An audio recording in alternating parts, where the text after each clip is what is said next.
She's on. She's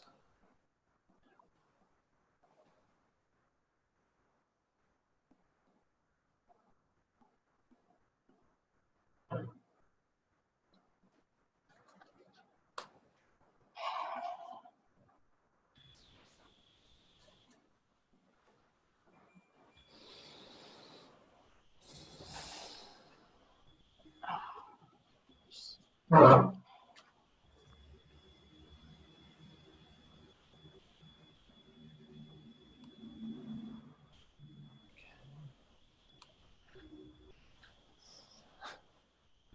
Hi, Ambassador James. Oh, I think you're on mute.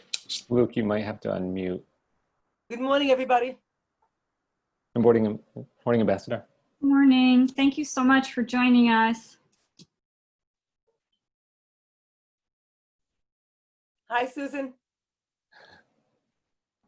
Hi, how are you? Good to see you. You're the only other person I know by name. Happy belated Africa Day. I know.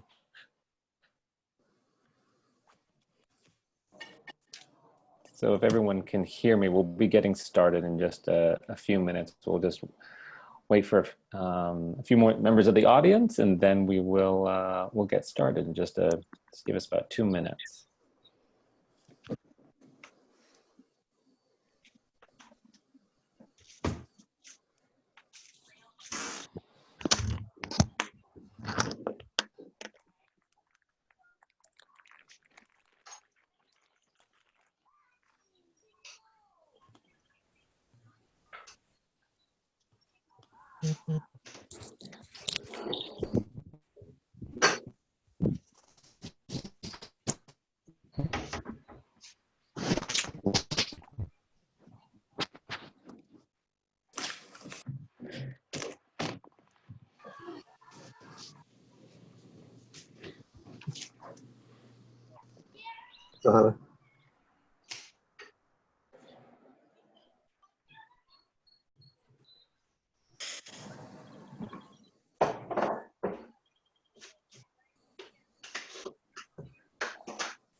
Wow.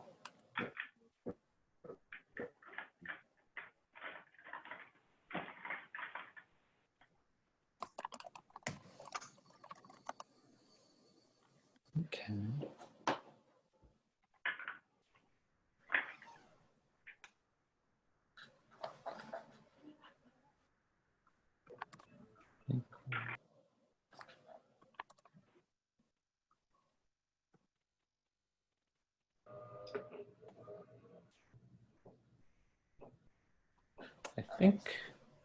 I think we're ready to probably get started.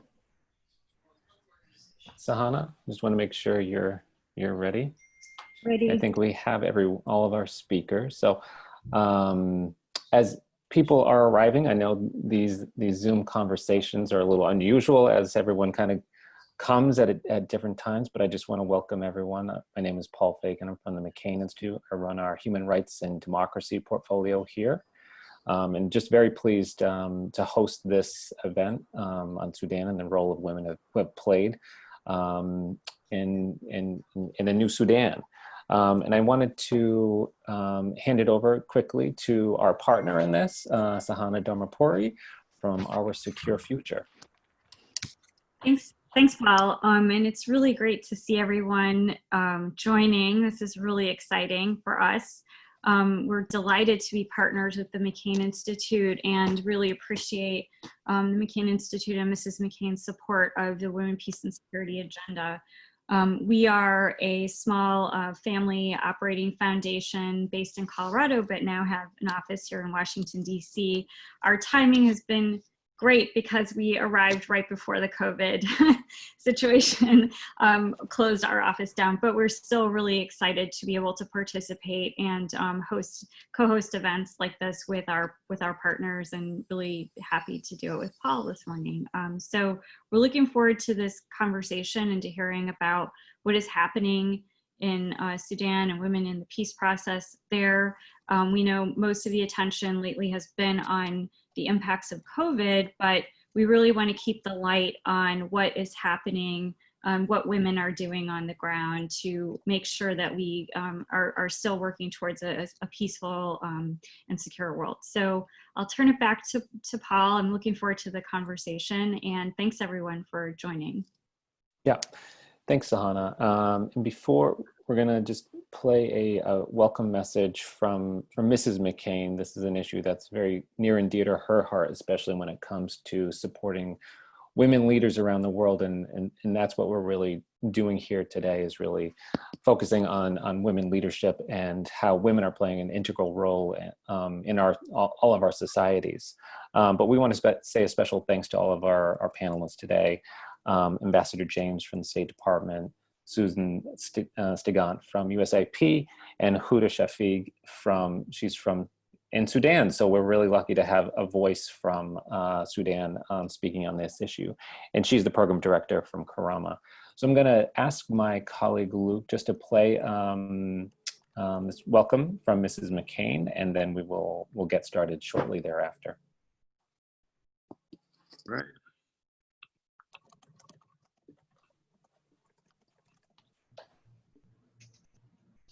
Our secure future. Thank you. I'm pleased to welcome all of you to our event today. A special thanks to our speakers and our partner, Our Secure Future. Thank you, Sahana. As everyone knows, these past few months have been difficult for everyone, and I continue to pray for those who have suffered and are suffering. And I pray that we emerge stronger and more unified after this pandemic. One way I'm convinced the world is changing for the better is through the role women are playing in all aspects of life. We see this now more than ever. Women are the backbone of our societies, and they will lead us out of this current crisis and into the future. Today, we focus on the Sudanese women and the crucial role they played in bringing down a brutal dictator, Omar al-Bashir, and the important role they are playing in reshaping Sudan today.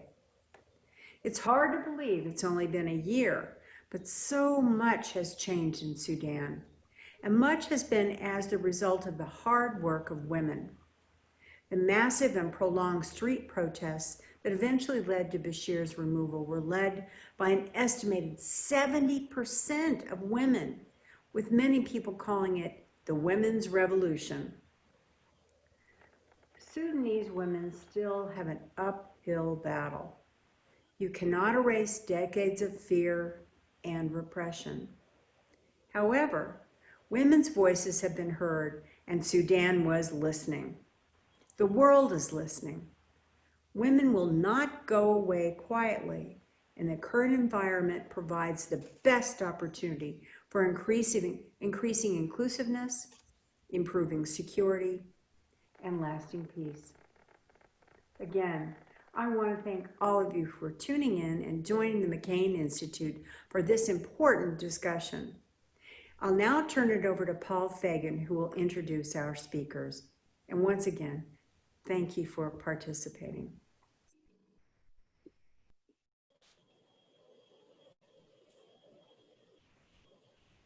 Thanks. Yes, so Mrs. McCain apologizes she couldn't be here in person today, but she certainly wanted to send a strong message of her support, and that this is important to the McCain Institute as we move forward. I do want to turn it over to our speakers now. As I said, we have Ambassador Makila James from U.S. State Department. We'll hear from her first, and then we will turn to Huda Shafig in Sudan, and then finally Susan Stigant from USIP. So Ambassador James, thank you so much for joining us today. And if you could lead us off in opening comments on how you see Sudan and the role of women that are playing today. No, I think we have to unmute you, or you have to unmute yourself. I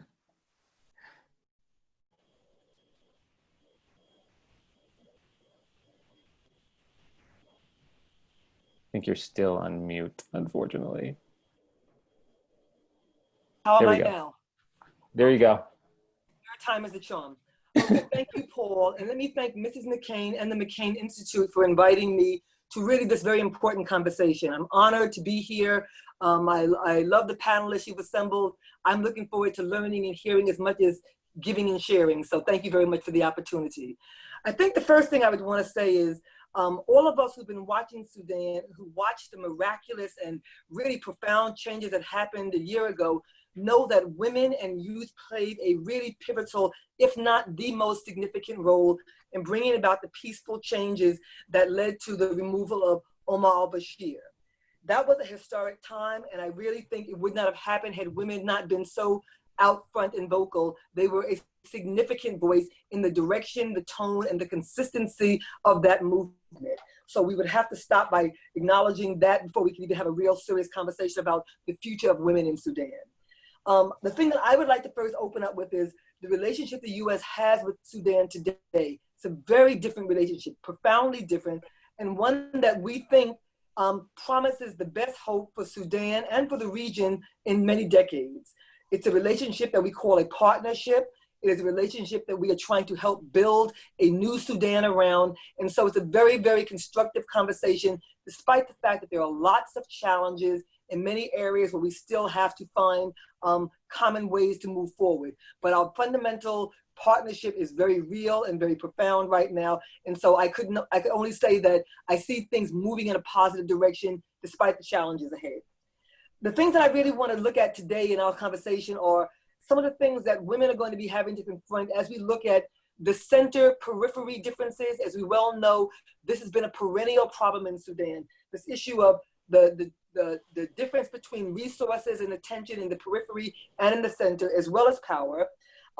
Looking at the need for economic reform. Sudan is very much in need of major economic reform to address the poverty, to address the inequities, and it also has to have profound fundamental changes in the relationships of people, particularly the relationship of women to the society. Where do women fit, and what are women's roles going to be going forward?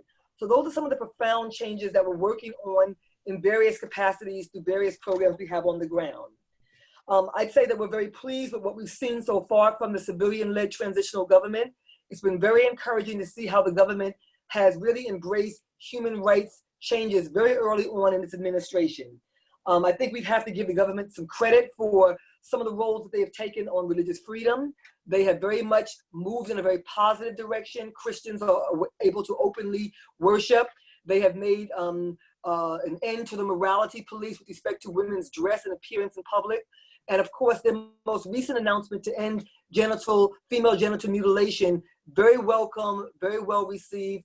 Secretary Pompeo himself spoke to the issue at the State Department because it's such a significant step, not only for Sudan, but of course for women everywhere. So we're glad to see these kinds of human rights and basic fundamental rights being embraced by this new government and moving forward. I personally have had a long history with Sudan from my days of living in South Sudan, when I would come and visit very often. So I have a very strong personal commitment to the changes that we're working on, to the level of engagement with women. And on my travels there, I've traveled to Sudan twice in the last year. On each of those trips, I have met with women, and we've had round tables, and we've had a chance to sit and hear from them. And one of the questions I asked them was,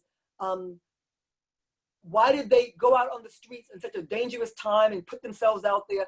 And the point that they have made that has always stuck with me is they could not wait until the revolution happened and then they raised their voices.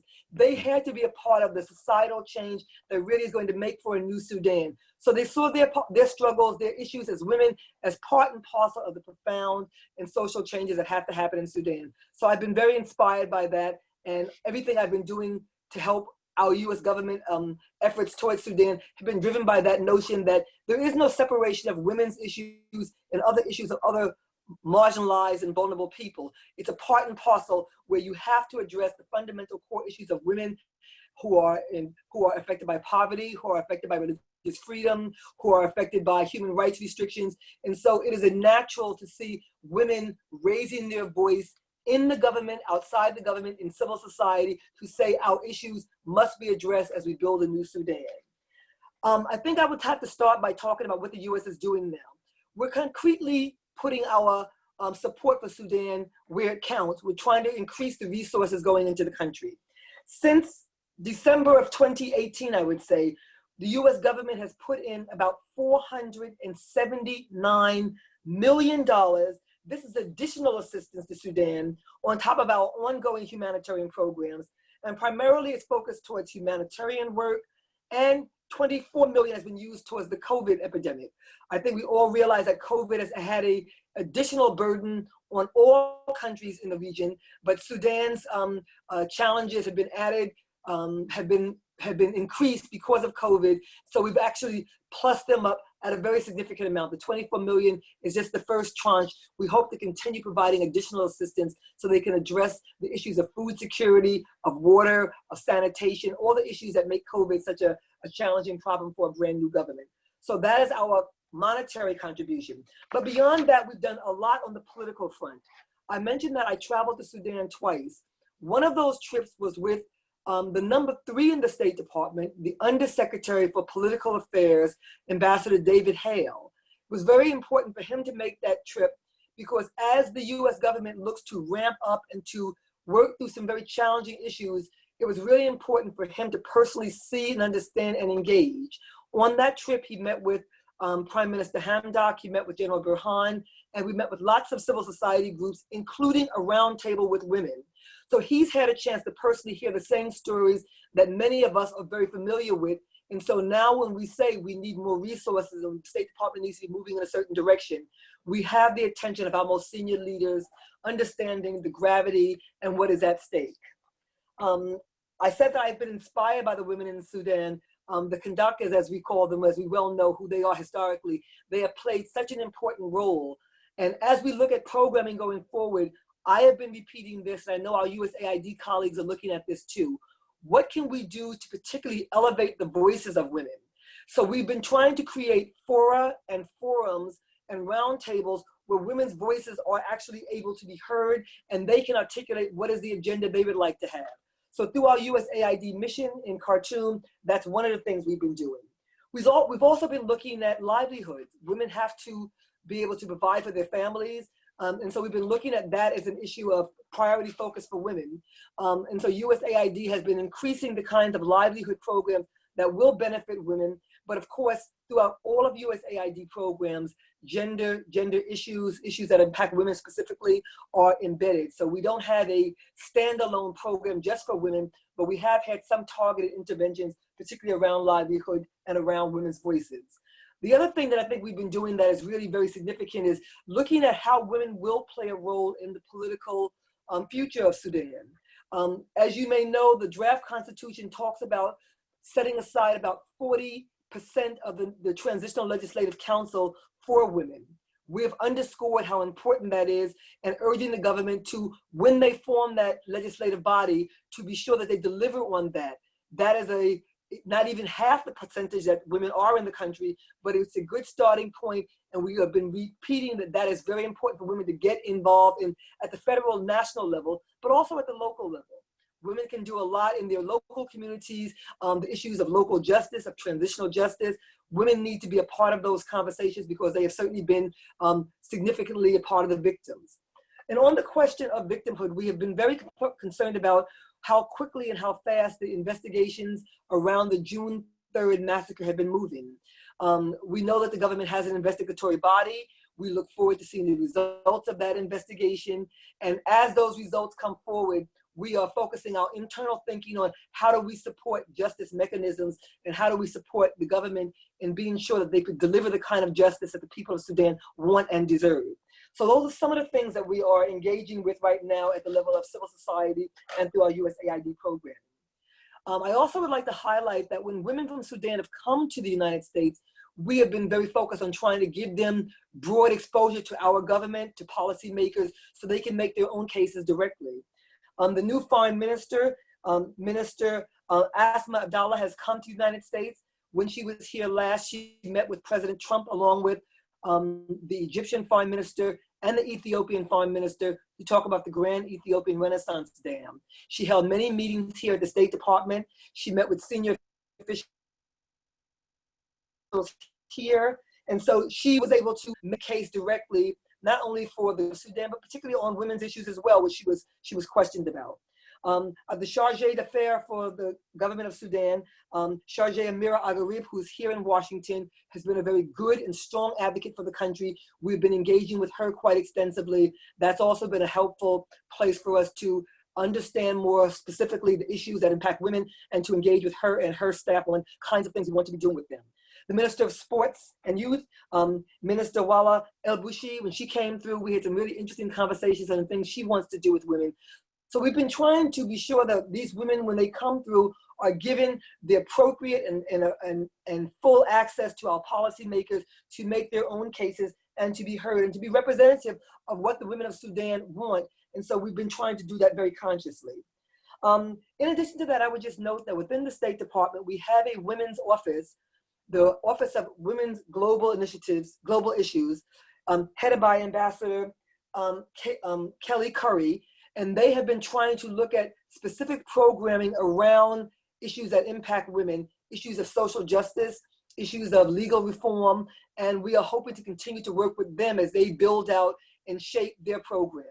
We're all in a resource constrained environment right now, but they are still working very hard, as are the rest of us, to try to find resources, because those programs are so important to go forward, to have women at the helm of any kind of social justice and any kind of transitional justice programs that are developed over time. As you know, we have a special envoy, Ambassador Booth. He's traveled to Sudan quite a lot.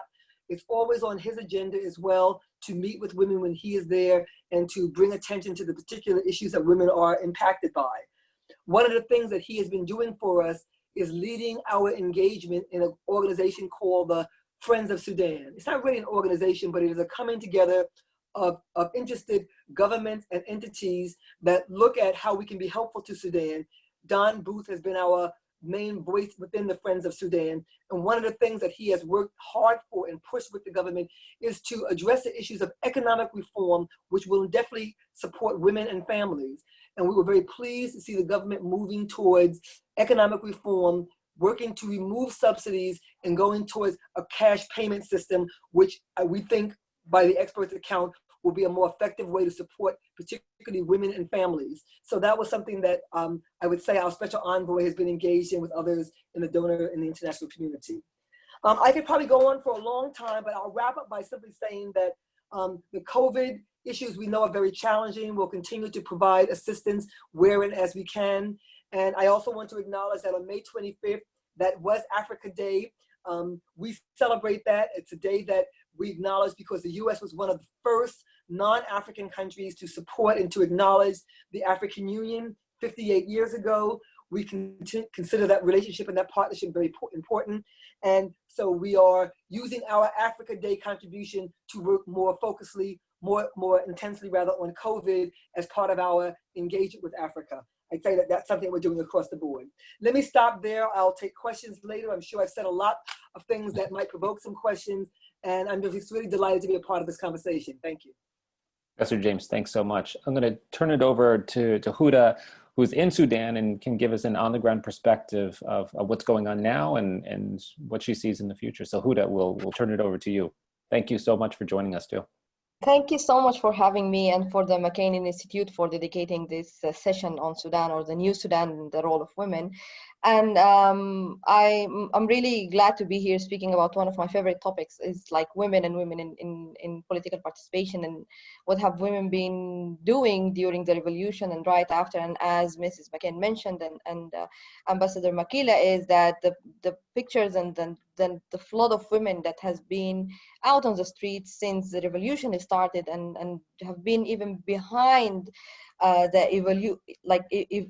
the development of the situation to reach that peak on the revolution has been really amazing and very strong and powerful. And many people were just surprised about that women have been able to be that loud on their voices despite long years of oppression and marginalization and violence and all of that.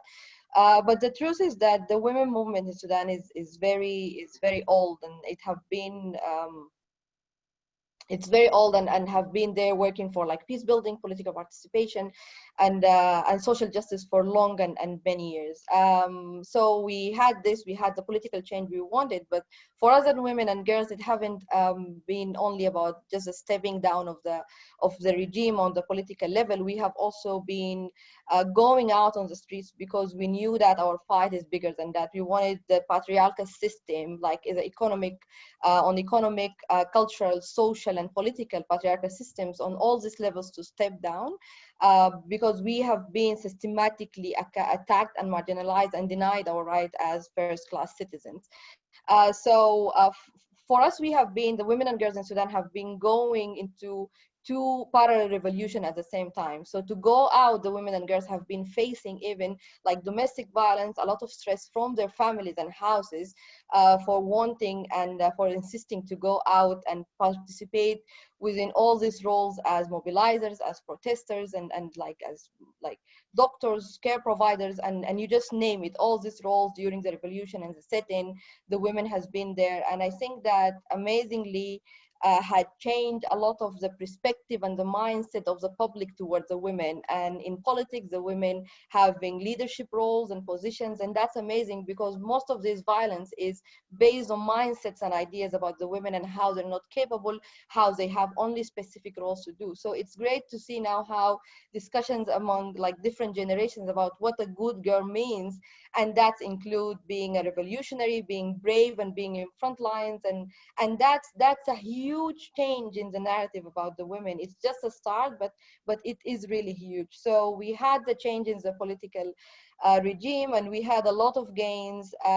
Like we had women appointed in senior positions in the cabinet that they have never been women appointed in. We had like a guarantee for at least 40% of women in the Legislative Council. We had some changes in the law reform, which is also of course great, like part of the public order law and the FGM. We have the approved and the validation of 1325 National Action Plan, which is a great also success for us and the women movement. But just having a general look on the situation, specifically in relation to women, peace, and security, there is also a lot of challenges that's happening now when it comes to women, peace, and security. So we have an ongoing peace talks, but unfortunately, the structure and the module that is used right now is the same that have been used before. And it showed that it's not enough and it's not very successful to tackle the root causes of the conflicts in Sudan historically, but also to make sure that the peace, whatever a peace agreement or a product of this peace talk we're talking about, is actually gender responsive and take into consideration women's priorities and aspirations. So we have this passes module where it's geographically divided with the same political entities that have been representing the people and the nations in the different countries, in the different parts of Sudan, with no a lot of space for women to be consulted or to be on the table, because there is an issue with the structure of the political institutions itself. So it's patriarchally designed in terms of their structures and programs. And I think they're also, most of them lacking the capacity and the technical know-how on how to make sure that all this celebration of women and kandakat and all of that is actually being translated into action. So reform within the political institution is also very important. There is, of course, the economic situation, the deterioration that's happening, and the high rate of poverty, and how is that affecting the peace talks, and especially when most of the people living under the line of poverty are women, and most of these women are in rural areas. So that is a big issue that is affecting their lives, their safety, their security, and access to rights, and just to be able to have really to reach the gender justice and equality that we're talking about. And definitely the security situation is a big deal of women, peace and security. Unfortunately, incidents of violence have been happening in different places, and the security sector reform is a big issue. That's another like session by itself. But the challenge of having this civil military-led government is a big challenge as well. And the fact that we need to balance the power during the transitional period, so to make sure that it's over peacefully and we're reaching the phase where we're ready to have like free, fair elections. That is also one of the issues that is kind of creating more challenges to do or to work more in issues like transitional justice, like a real peace building process and security sector reform, which is again like creates more excuses to compromise the women's rights and the women agenda, because usually in such context, it's the first thing that you compromise when it comes to such issues. So I also think it's important to mention that there is a lot of work that is still ongoing happening by civil society, women's groups, and the women movement to counter all these challenges. So there is a lot of arising civil society and women's groups initiatives. And what is really interesting, because the intersectionality of diversity and the diversity in Sudan and intersectionality of like ethnic education background and all of this diversity in background have been also one of the, within the marginalization that happened to women, it happened to some groups of women even more. So what was great also again about women's participation in during the revolution is that women from all this background, they came together and they have been talking about historical injustice issues for women based on like ethnicity and religion and all of that. And now it is high time to start looking at the women's agenda and to be able to hold the government accountable to advance the women's rights agenda, taking into consideration this intersectionality. So most of these changes, unfortunately, that happened right now, it's very centric. So there is a need to go out on the local level and make sure that, so if we have like at least 40% on the federal level, we need to have it on the local and state level as well, and then on across all other issues. So on the peace process participation, there have been track 2, which is an unofficial group of women would go and just represent their agenda, their aspirations, what does peace and security mean to them. And that has been in a coordination of different women's groups with UN Women and other INGOs. There is also a lot of like young feminist movement that's arising. And what is really interesting, that it's happening not only in Khartoum, but also in outside other states, where they're really being very critical about all this change and all the initiatives that's happening and the structures from a feminist perspective. And that is really like a huge deal to happen. Of course, there is the constitutional document agreed on having a gender equality commission, which haven't been yet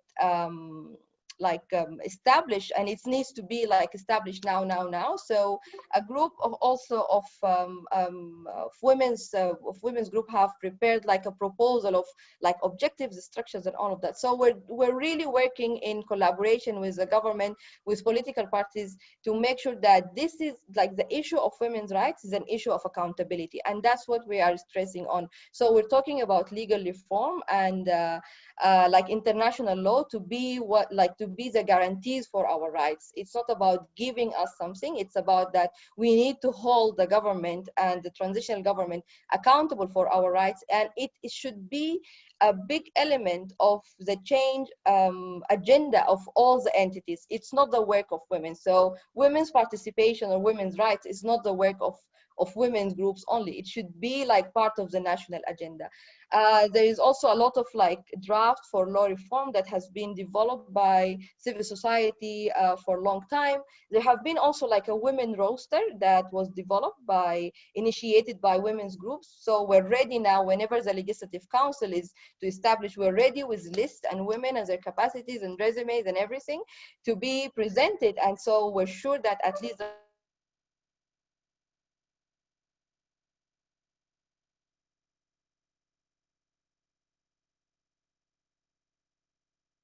Uh-oh. I think something must have happened to Huda's internet connection, maybe. So we will. Yeah, I was gonna say, it doesn't look like we have her right now. So Okay, so I think unfortunately, I know she was in the middle of saying something, but we'll have to turn it over to Susan and then welcome Huda back when she's able to return. So Susan, we'll turn it over to you. We know that USIP and you yourself have done so much in Sudan and South Sudan, and we're excited to hear from you and your thoughts, but also, you know, what USIP is currently doing, because I know you all are doing quite a bit. So thank you. Thanks, Paul, and thanks to the McCain Institute and to Our Secure Future for having this conversation. It's a hard act to follow Huda, and I'm so glad you had her voice. I wanted to highlight a couple of the things that she said, because I think they're really important. One is that the media told us a lot. Oh, there's Huda, she's coming back. There she is. Do you want to turn back to her, Paul?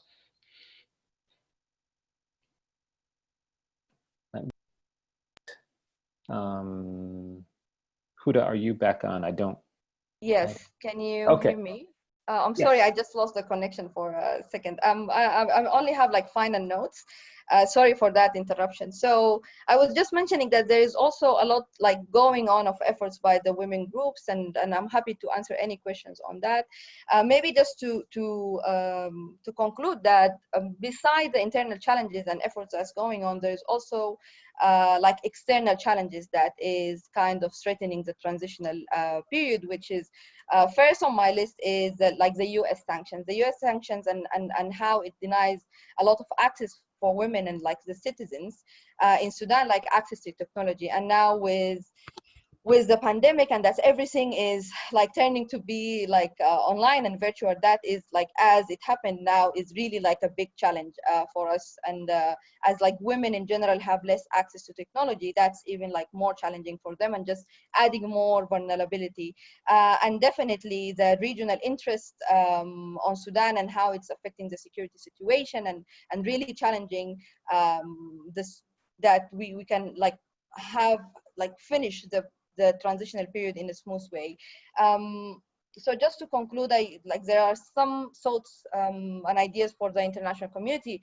Although we're really proud, the Sudanese, of all the changes that we have made, but we're also seeing how much the international community is willing to give and support the transition government, which is great.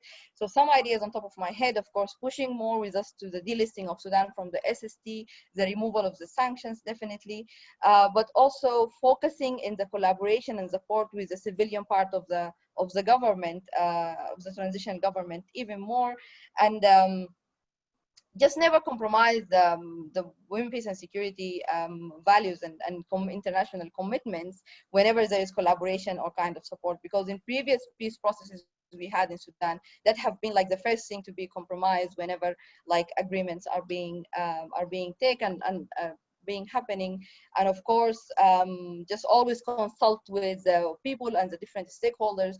And I think it's very important for all of us to remember that actually inclusivity is for the favor of everyone. It just really just declines the opportunities for any like atrocities, like violence, and just the ownership of the people for whatever change that is happening. Sorry again for the interruption, and okay. Thank you. We understand. So Susan, we'll turn it back over to you. Great, thanks, Paul. Thanks again, Huda. Sorry, Susan, for interrupting you. No, it's no problem, Huda. I think it's actually a great example of how women constantly have to adapt to when the curveballs get thrown and your generator is off and your internet is off. This is the reality. So, so I was just going to say, I think the role of women really hit the front pages during the revolution, and it's very easy to lose sight of what Huda was saying, that this is not a new movement, this is not a new idea. Women's leadership is not new in the country, and so I think as much as people are interested in supporting, and we want to be supporting women in Sudan, I think there's also a tremendous lesson and experience that can be shared with others. Something that really strikes me, I was in Khartoum in January and then in March, the sense of responsibility that Sudanese of all levels and all stripes and all genders and all geographies and all generations feel in terms of delivering what has been so hard won for their country. And I think that they've watched very closely the Arab Spring and the transitions that took place or didn't quite take place in North Africa. They've watched very carefully what's happened in sub-Saharan Africa countries. They're watching closely what's happening in Ethiopia next door. And I think there's a real consciousness and awareness that the future of their country, of their generation sits with them, but also that the world is looking to them. There aren't all that many bright spots when we think about the possibilities of transformative peace. And Sudan, I think, stands out at this stage. And I'm always struck by the seriousness with which Sudanese generally, and particularly Sudanese women and young people, take that in hand as they're driving forward.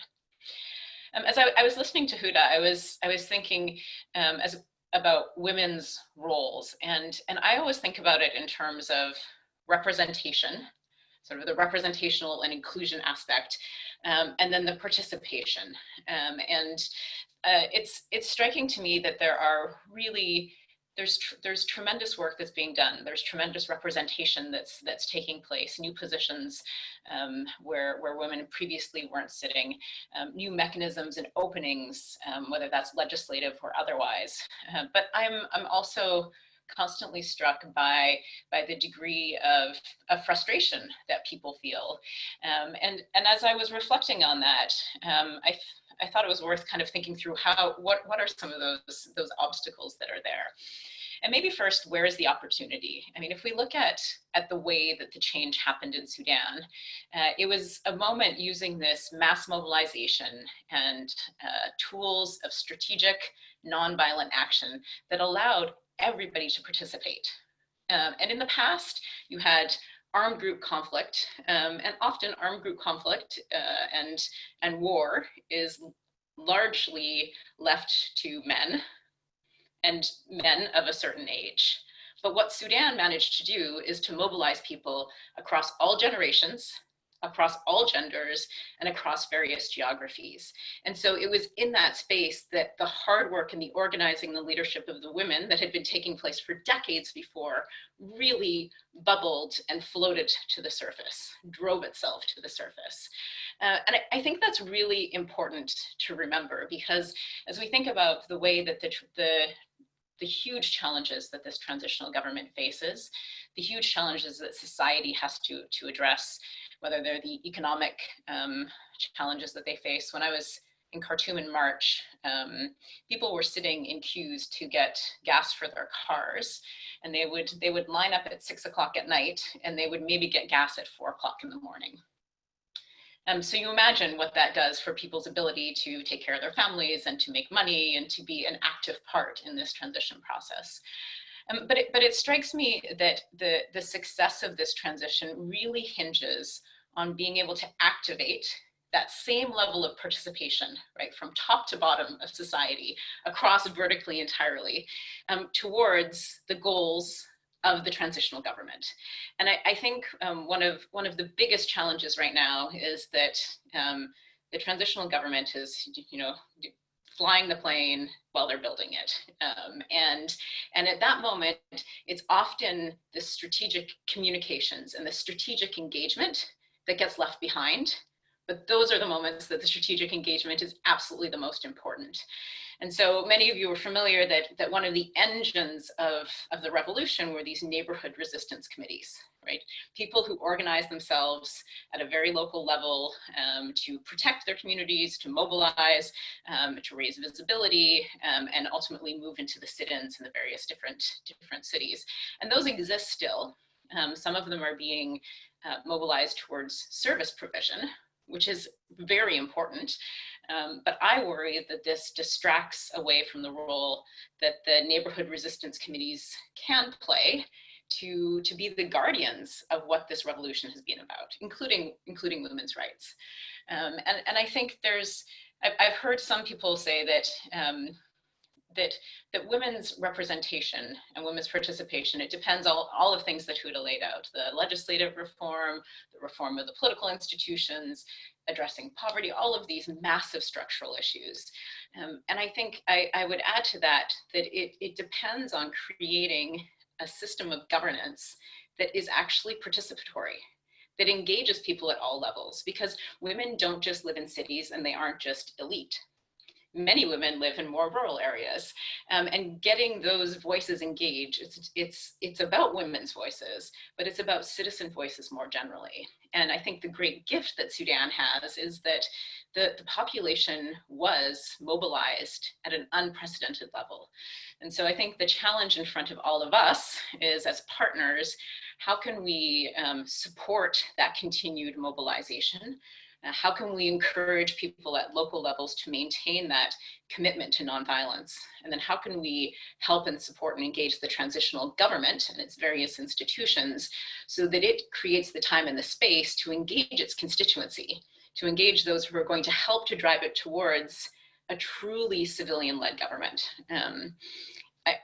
I appreciated that Huda pointed out and spoke to this very fragile compromise and balance of power that's been struck between civilians and security. And I think that's something that we really need to keep our eyes towards. I know that Sudanese are very focused on it. And I don't think we actually give enough credit to how difficult that negotiation was, and how it will need to be renegotiated at every phase of the transition.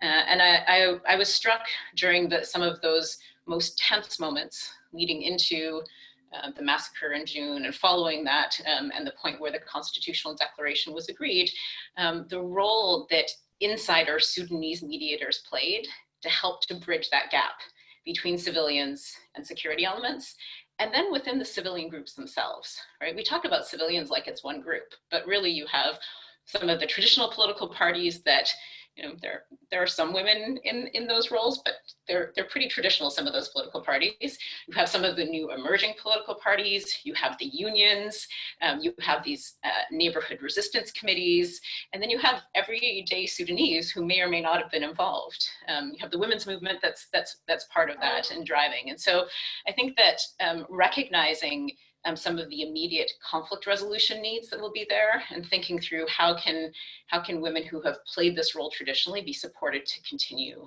to play that role forward. And then I'll just end on maybe another point that Huda raised and suggested was another meeting, but I'm going to make us talk about it here because I think it's really important, and that's this question of security sector and security sector reform. And so I think what's fascinating in that compromise that was reached between the security and civilian elements is that there were some lines drawn about how much reform could take place. And at the same time, I think there was a lot of space given and a clear commitment to a genuine civilian-led government. And so what I've been intrigued to see as is in this new roadmap that outlines priorities about how to make sure that the transition stays on track is a commitment to develop a national security strategy, and to think about a national security strategy that situates citizens at the center, not a security sector that is to protect a regime, which has been the case for the last 30+ years in the country. And not to only focus on security arrangements between armed groups and the government, which those need to be negotiated, but there needs to be a broader vision about what does it mean to have peace and security in Sudan. And what I see is a really tremendous opportunity to activate those spaces of the revolution, to provide clear entry points and engagement for the women's movement, for communities, for political parties, to be part of that conversation about defining a vision of security for the country. And so it's my great hope that the transitional government will really seize that space and that opportunity to reactivate a conversation this is the foundation. How do you make people feel safer in their communities so that they know that their life is better now than it was before? And it's only by listening to communities that you can hear what those needs are and what those priorities look like. And I think as international partners, and we can help to encourage that approach. We can help to provide some platforms and convening, and then we can ensure that we're responding in a coherent way that speaks to those community needs and keeps them front and center as all of these complex and quite messy politics will continue to play out. So I'll stop there, Paul. Yeah. Thanks so much, Susan. I think you brought up a lot of excellent points, Ambassador James and Huda, and we want to get to the questions and comments. On that, I know we've received a few questions from our YouTube followers, which is great. Sahana will be fielding the questions. So if you do have a question, feel free to put it in, you hit your participants and then put it in the chat box. That way we can, capture those questions and then get to them as quickly as possible. So if you do that or raise a hand, and then we can figure out how to get to you. But certainly we want to hear from our audience. So I'm going to turn it over to Sahana because I know she has a few questions in the queue. Okay, hi, thanks, Paul. Yeah, there were a couple of questions. One was from Huda for Huda. Actually, I'm sorry, before we go that way, I wanted to actually introduce one of our Secure Future fellows who has been working on national action plans in women, peace, and security for the last 20 years. His name is McCain Institute, and I believe he is on the call with us. If we can. Yes, I'm here.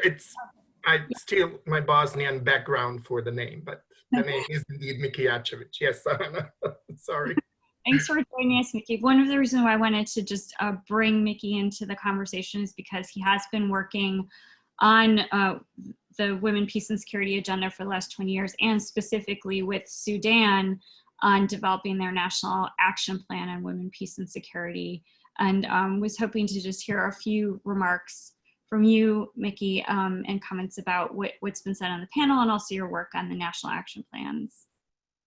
Thank you, and greetings to everybody, and Eid Mubarak, belatedly to us all. May it brings us peace and end of this crisis wherever we are.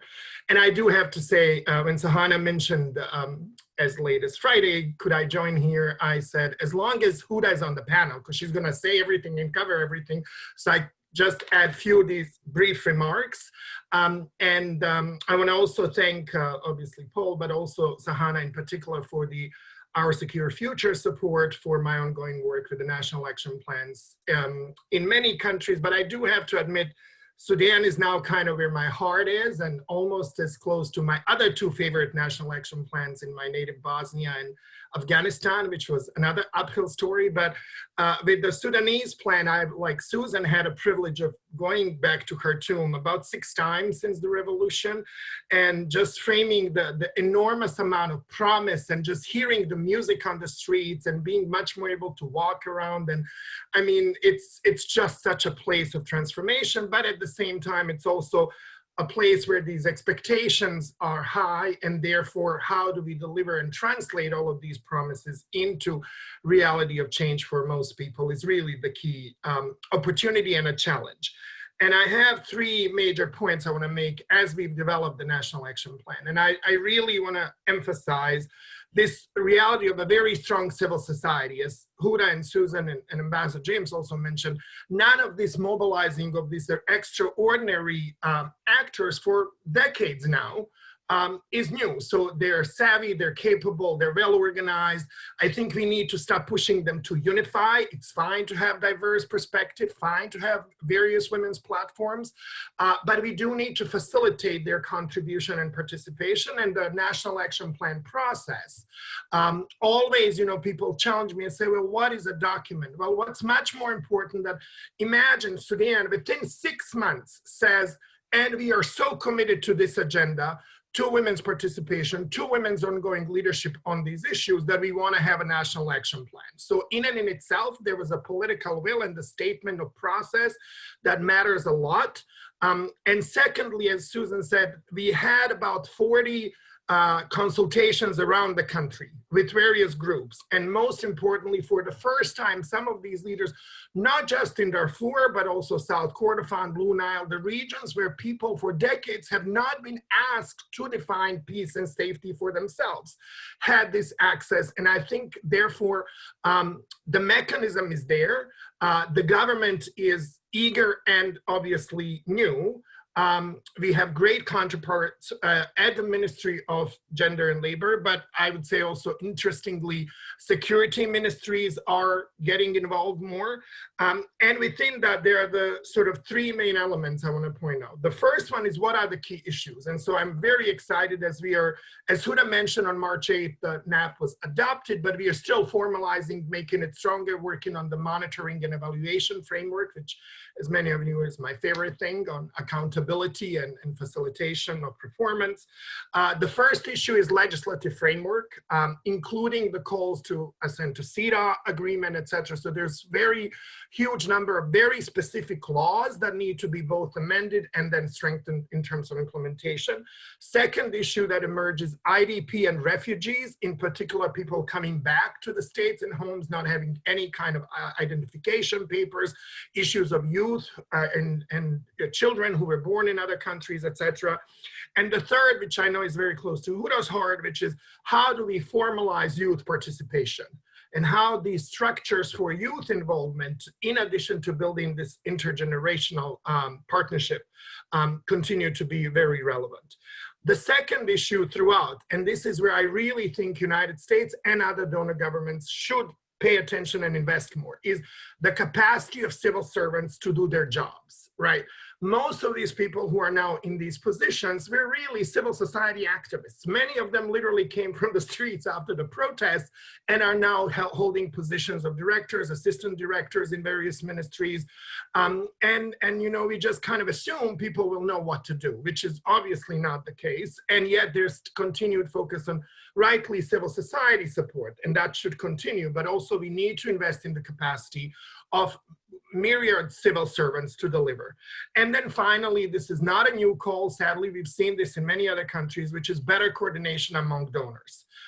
In my ongoing visits, and particularly including work on the National Action Plan, there is this sense of almost territorial ownership of this agenda, which would be wonderful and great if it weren't just symbolic and we weren't doing it when we opened the conferences. It really has to go beyond to the implementation, so that there's a really joint sense that, in this case and other cases, national action plans are a tool to translate all these commitments that matter, and all the proclamations that Huda, Susan, and Ambassador James mentioned that are really important, into actions that we know can make a difference.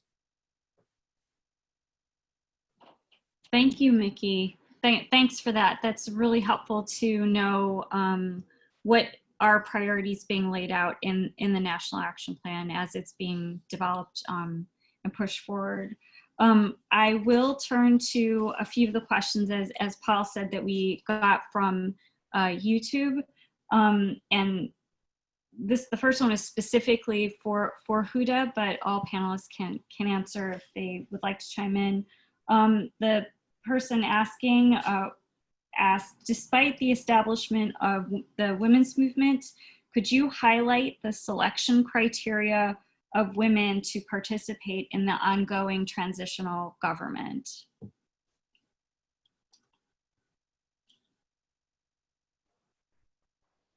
I mean, that's a very general, interesting question to speak about the criteria of having women. I mean, it's a fair question, but honestly, the topic of capacity and criteria is only highlighted and mentioned and asked about when we talk about women's participation. That's usually the case. I would have preferred if the question was like, what is the criteria for women and men, for all the personnel to participate in the different structures of the transitional government, but that's never the case, because there is always this mess about how, like, especially in women, peace and security topics, as Susan mentioned, it's always men, it's always old men, and it's always, in our case, like from specific states in the country, like from the center mostly. So there is always this mess about that this area is not for women. This area, there is no enough like capacitated women. to be like leading security sector reform work or whatever like related topic. So I think that's an issue, and I think that the criteria in general about women and men that should be or have been so far part of the transition government is to have like nothing with relation with the previous regime, to be like capacitated or specialized in the specific topic or position that they will be leading, or just like part of the team on it, to be fair, believe in the revolution spirit and values and ethics, of course, and to believe in the FFC declaration, which has been kind of the umbrella of all the work that have been done in the revolution. There have been like a specific criteria that was developed for members of legislative council, because it's yet like the one major structure of the transition government that needs to be established, and it's the same for women and men, as I mentioned, and there's of course there is always this specifications about the age and all of that. And I think that if I get the questions like correct. Okay, thank you. Susan or Ambassador James, did you want to add anything to that comment? I would just add, first of all, I would echo what Huda said. I think she made a very strong and clear case that there shouldn't be a different set of criteria for women leadership, but leadership generally is what the country needs. And what I would simply say is that we know that women, and particularly in the rural areas outside of Khartoum, the non-elites that Susan was sort of alluding to, there's going to be a great need for us to do capacity building programs and to look at the obstacles to women's political participation, economic participation, engagement in conflict mitigation. So the kinds of programming that we want to design in partnership with Sudanese women, we'll be looking at the barriers so that women can be more engaged, more involved. Someone made a comment about civil servants as well, capacity building for civil servants. One of the reasons that we're going so slowly on so many issues is that there's not the depth of capacity among people who understand how to do things in a transparent, open, accountable way. Building in those kinds of checks and balances will take some time, but we're very consciously working on designing programs that hit at those things. Thank you. The next question we had was along the lines of how are the women's coalitions working together after the coalition? And that was sort of a broad question, but I think it could be answered from a couple of different angles, both on their involvement in the National Action Plan or delegations within negotiating with government, security sector reform. So I leave that open to you. I'm sorry, I lost the connection for a second. If you can repeat the question, sorry for that. Sure, the question was, how are the women's coalitions working together post the revolution? And that is a very broad question. So I think anyone could step in and answer that from your particular perspective and what you're seeing on the ground.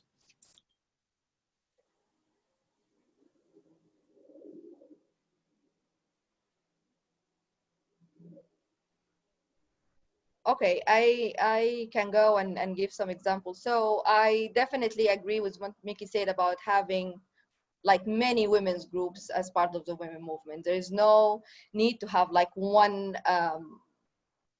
one women group with the same ideas, just so there are many women's groups and coalitions that have been functioning before the revolution, and many that have emerged after. And I would say that they have their differences, which is also again fine. But what one of the examples that have been done right after the establishment of the transition government was 3 of the major women's coalitions and groups came together in, and I remember some of the meetings were in Juba, some were in Khartoum and other states, and the idea was to come with an agenda in the different priorities that we listed as women and girls at the time. So like women, peace and security, economic situation, like human rights in general, and like yeah, like conflict resolution and all of this. So we listed specific topics that we thought that it is priority to work on during the transitional government. And we, as different women's groups, we think that our role is so and so and so, and the roles of the different stakeholders are so and so. And then we agreed that all the groups in that meeting agreed that we will work together towards achieving these goals or priorities we agreed upon. So there are different ways of working together. So there are like joint statements, joint advocacy efforts. There is like joint development of like policy briefs and proposals for like the Gender Equality Commission, for example. For this roster have been also a joint work of just going. So like teams went into the 18 states around Sudan, depends on specific criteria. They had conducted tons of interviews with women from different backgrounds, just to make sure that we're prepared whenever the Legislative Council is ready, but also to use this data or this roster and the information for like the assigning of governance, for the assigning of other like official positions within the local level that to be established as well.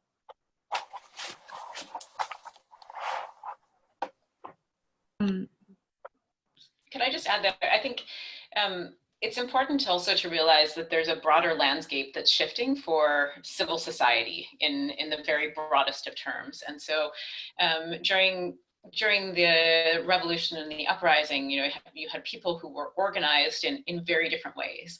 And some of the traditional civil society organizations that have been built in part around programming and partnerships from the international community, not necessarily driven by that as their mission, but having to develop their structures around that, really stepped back and had an entirely different approach, which was how could they play a role in mobilizing their constituencies and contribute to the revolution overall.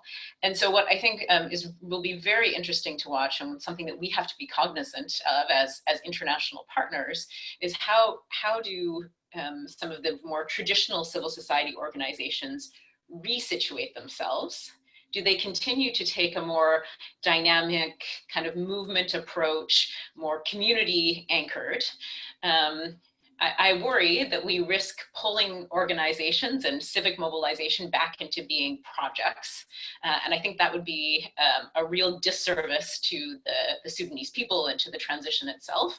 So I think it's really incumbent upon us to come up with more creative ways to make support and assistance available that reflects and responds to this real strength that's developed across civil society and kind of the small c, small s sense of the word. And then at the same time, there's inevitably, I think, a realignment of political organizations, or politically focused organizations as well, where there were emerging political parties that essentially were brought under the umbrella of the Forces for Freedom and Change. And they'll have to make a decision about at what stage and in what capacity did they step out and start to prioritize their political institution building leading into an election. And what role do they need to play to continue to safeguard and be ready to mobilize to the streets again if things start to get off course in the transition? And I think it's an incredibly complex set of calculations that Sudanese leaders and individuals are making on a day-to-day basis. And they understand it very, very well. They make the calculations in a very rational and logical way. And I think we need to be careful to make sure we understand what each of those decision points and how those hydraulics play out as we think about how we can best support and engage.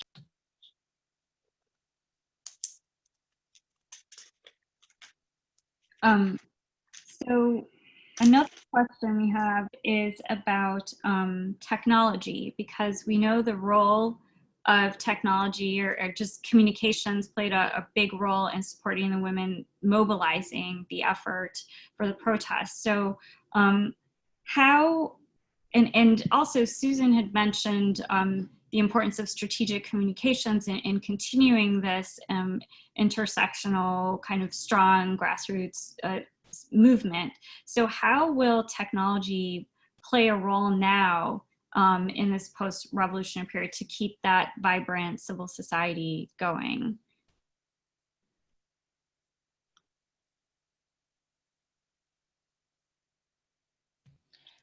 Well, I'm happy to make a first comment, and then Huda's really the authority on all of this. I think So I think the most interesting story of the revolution is when technology didn't work. When technology was cut off, when the internet was truly shut down. At most points, people were using very creative ways to get around limitations on different platforms. But there was a point, a really critical point, ahead of one of the largest mobilizations where people couldn't use technology. And so they were using landlines to dial up when they could get internet connections. But more importantly, they were activating in-person engagements. And that's the part that I really hope people will sustain. I mean, technology, yes, it's a tool. It connects people together. I think, generally speaking, people in rural areas and people who are most impacted by poverty, and in many cases, a particular group of women will not necessarily have access. But broadly speaking, that connection that happens because of organizing, not because people are reliant on tools, I think that's one of the greatest stories out of the revolution. I hope we keep that at the forefront. That's amazing. Thank you for the background. Huda, do you want to say something? I just want to say to Susan that thank you for mentioning that story. It's like that day is like really the closest to my heart, because it was all about resistance, like really in the darkest times. And it just gave me goosebumps that you like know about it that deeply, and it's amazing. So I just want to add that I think right now there is a lot of talk and rising initiatives about handling the issue of technology and internet from a human rights based perspective, and how that internet is a basic right now. So so this emerging like civil society initiatives, one of them is about tackling the issue from that perspective, like pushing more on the private sector, how to have like better foundations and functional issues, because now with the pandemic, unfortunately, we don't have a choice. And it's, I mean, if it's in the city, it's like that. I can just go on and about how the infrastructure in the states outside the city are like. So it should be dealt with from that perspective. I think it's only fair to talk about it as a basic human rights issue. Yeah. And maybe I'll just add that technology has had a profound impact, of course, on the whole revolution. It was an organizing vehicle, organizing tool. But we've also seen how it continues to help us do training. We're doing a lot of virtual work right now, so we can continue to do some of the things that we're not able to do in person under COVID. So I think that's going to be a useful thing, that we can continue to bring women together, to educate, to train, to mobilize, to do things virtually through this technology. And I also think that the investigation of what's happened in the country will be greatly aided by the fact that there has been so much technology. The evidence of what happened on June 3rd, a lot of it is video evidence, of recorded evidence. And so all of this technology has made this revolution one that is more easily to be shared and to be understood and to be acknowledged. Everyone sees and knows and feels it now because this technology is out there. So I think it's a great asset, but to Susan's point, we don't always have it. We've got to work around when we don't have it. But the fact that it has been there, and that young people in particular have been so forceful and so out front, has been a great asset. We have documented evidence, and history has been recorded and will be dealt with because it now exists in a perpetual virtual medium. Thank you. Great, thank you. I'm just looking at our time. I know there were a couple of questions still in the chat room, but I want to be mindful of our time right now, and we are at the point of wrapping up. I want to thank all of our panelists. Susan, Ambassador James, Huda, thanks so much for joining us. Mickey, also thanks for your last minute, or my last minute request to you to talk to us about national action plans. I really appreciate that. Paul, great to partner with you on this, and hopefully we'll have many more to come. This is just a great platform to actually talk more about women, peace, and security in a time when we're actually, maybe our attention is really focused on what's immediate, but we want to recognize the work of the women on the ground and the civil society, government actors, everyone who's been involved in trying to create a more peaceful world for so many years, and the work continues in spite of the emergency that we are all facing with the pandemic. So thank you very much. And Paul, I'll hand it to you for last words. Yeah, I think Zahana summed it up. Thank you particularly to Susan, Ambassador James, and Huda for joining us today. This couldn't have happened without all of you. I think you know, here at the McCain Institute, we want to elevate these voices, these issues. We don't consider ourselves to be the expert, but anywhere we can help elevate and broaden this conversation, whether it's on Sudan, Ethiopia, or other places, we want to do that. So this is a great partnership, and you know, thank you for the support from Our Secure Future. We couldn't do it without you, but we are just so pleased that we were able to do this. And yeah, I mean, I think Zahana said it very, very concisely about focusing on an issue in spite of everything else going on in the world. And then if there's any last few words from our speakers, we'd love to hear from you, as we have about 2 minutes left. I don't want to take the last word. I'll take 30 seconds to say I'm really honored to have been a part of this conversation. Always great to see Susan and to hear from Huda. I picked up quite a lot of things that I can underscore when we go back. This work continues. We are very much committed to the new Sudan. Thank you. Thank you. No, just thank you so much, and for everyone, and just be safe and take care during these times. Thank you. Good to see your faces all. Yes, thank you. Yes. Likewise, thanks. It was wonderful to hear from everybody. I think it gives me continued hope that Sudan will be the bright spot to make the most of and energize in this difficult time. So take good care, everybody. Thanks so much. You take good care. Thanks, everyone. All right. Thanks, With that, everyone. we hope to see you again soon. Stay safe. Bye.